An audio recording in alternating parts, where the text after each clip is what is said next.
Buen día, queridos estudiantes. A continuación les presento la lección número 4 correspondiente a los microorganismos y la clasificación de los alimentos según sus riesgos.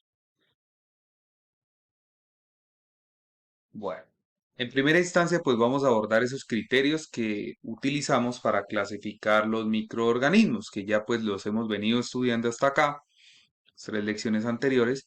Entonces acá vamos a mirar la patogenicidad del microorganismo, el modo de transmisión y la gama de huéspedes del microorganismo, disponibilidad local de medidas preventivas, lo que es el tema de las vacunas, las medidas de higiene que también pues ya hemos hablado, y disponibilidad local de tratamientos eficaces, lo cual pues podemos tener esa clasificación, esos criterios más bien para clasificar los diferentes microorganismos.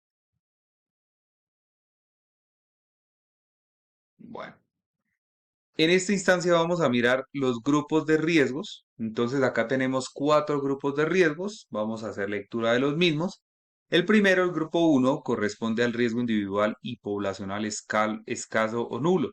Entonces son microorganismos que tienen pocas probabilidades de provocar enfermedades en el ser humano o a los animales. Entonces acá podemos observar de pronto esos microorganismos pues que tienden de pronto a generar solo síntomas, pero que como tal no se consideran que puedan provocar enfermedades letales o graves en los humanos o en los animales. El grupo 2 corresponde al riesgo individual moderado, riesgo poblacional bajo. Acá me dice que pueden provocar enfermedades humanas o animales, pero que tienen pocas probabilidades de entrañar un riesgo grave para el personal de laboratorio. El grupo 3 tiende a ser un riesgo individual elevado o riesgo poblacional bajo. Me dice que son agentes patógenos que provocan enfermedades humanas o animales graves, pero que no se propagan fácilmente de un individuo a otro. Y el grupo 4, riesgo individual y poblacional elevado, son esos aquellos agentes patógenos que provocan enfermedades graves y que se transmiten fácilmente de un individuo a otro, directa o indirectamente. Como vemos, pues estos grupos, el 3 y el 4, son como los más letales, los más graves que pueden presentarse para los seres humanos o los animales. Bien. En cuanto a la evaluación del riesgo microbiológico, tenemos que considerar la patogenicidad del agente y la dosis infectiva, los resultados potenciales de exposición, la vía natural de infección. Entonces, recordemos que hay varias vías de infección como tal. Otras vías de infección derivadas de la manipulación en el laboratorio, estabilidad del agente en el ambiente y la presencia de un huésped apropiado. Entonces recordemos que los virus siempre necesitan de ese huésped para desarrollarse o reproducirse. En cambio, las bacterias pues no necesitan de ello y ellas solamente pues tienden a reproducirse de acuerdo, por ejemplo, a las temperaturas, a los lugares donde permanecen, etcétera. Entonces, para que tengamos en cuenta este tema que ya lo habíamos visto, pero pues los recordamos acá en este momento. Bueno, este tema de los parámetros intrínsecos y extrínsecos relacionados con el desarrollo microbiano, pues creo que también ya lo hemos abordado, es como tema de repaso.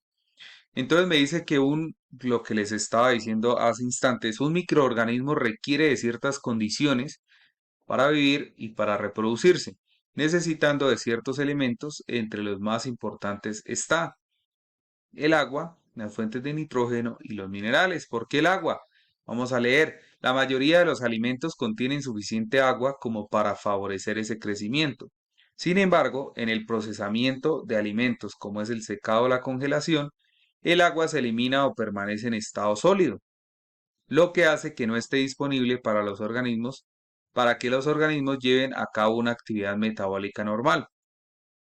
Entonces, casi siempre el agua tiende, digamos, a desfavorecer, pues, a favorecer ese crecimiento y a desfavorecer, pues, ese tema de esos parámetros intrínsecos y extrínsecos en los alimentos. Ahora miremos las fuentes de nitrógeno. Me dice que la fuente principal son esos aminoácidos, vitaminas y otros factores de crecimiento. Algunos necesitan vitaminas del grupo B y casi todos los alimentos naturales tienden a tener una abundante cantidad para aquellos organismos que son incapaces de sintetizar sus necesidades esenciales. Y miramos el tema de los minerales. Me dice que con respecto a los últimos cuatro grupos de sustancias, los mohos tienen la necesidad más baja, seguidos de las levaduras, bacterias gram negativas y bacterias gram positivas. Entonces, de acuerdo pues a esto, digamos que estos elementos se necesitan, o sea, digamos que los microorganismos necesitan de estos elementos para poderse desarrollar, vivir, reproducirse, y ya pues dependiendo si son favorable o desfavorablemente, pero sabemos que sea cual sea, cumplen las diferentes funciones dentro de los procesos de desarrollo microbiano. Bien. Vamos a continuar con los principales microorganismos en los alimentos. Bueno, entonces cuando hablamos de calidad, cuando se habla de calidad de un alimento, se debe considerar el aspecto microbiológico que resulta fundamental porque relaciona esa conservación y la vida útil del producto, pero además porque los microorganismos pueden ser causantes de enfermedades conocidas como ETAs, que se denominan enfermedades transmitidas por alimentos. Entonces, cuando me dicen que es, bueno, que apareció, que surgió una ETA, ya sabemos que es un alimento. Pues tenemos, por ejemplo, digamos la carne, ¿sí? Que es un alimento como de un riesgo alto, la carne. ¿M?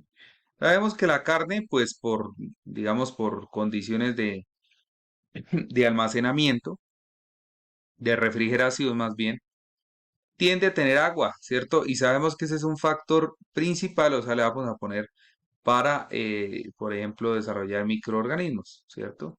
Microorganismos. Entonces, aquí vamos a mirar cómo ese tema de la conservación, ese tema de la manipulación, de la refrigeración inclusive, o de la adecuación de temperatura, puede llegar a ser causante de enfermedades, ¿cierto?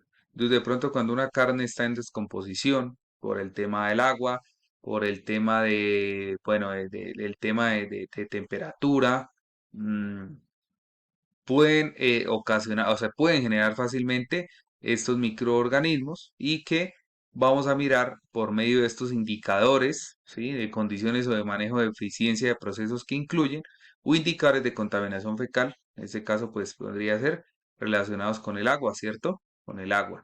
Entonces, acá vamos a mirar cómo de pronto por medio de esas inadecuadas medidas de manejo, de higiene, de almacenamiento, de refrigeración, podemos fácilmente mm, propiciar un desarrollo microbiano.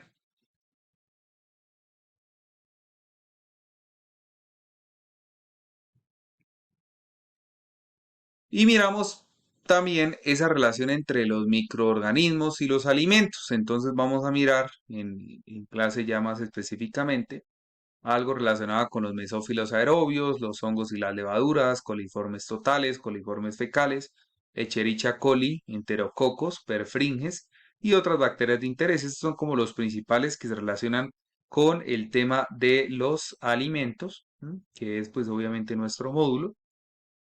Entonces vamos a mirar cómo un microorganismo se puede relacionar, cualquiera de ellos, ¿sí? Se puede relacionar con los alimentos.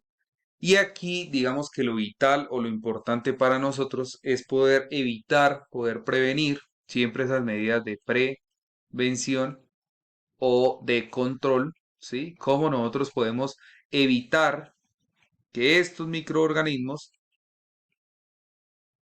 tengan una relación con los alimentos y pueda causar daño al ser vivo, ¿cierto? O también al ambiente. Entonces, la tarea de nosotros es evitar que esos microorganismos y esos alimentos se combinen y puedan atacar pues alguno de los dos, ya sean nosotros los seres humanos o la parte ambiental, que se pueda también pues contaminar por la acción de estos, o sí, la acción y el funcionamiento de los diferentes microorganismos. ¿Listo?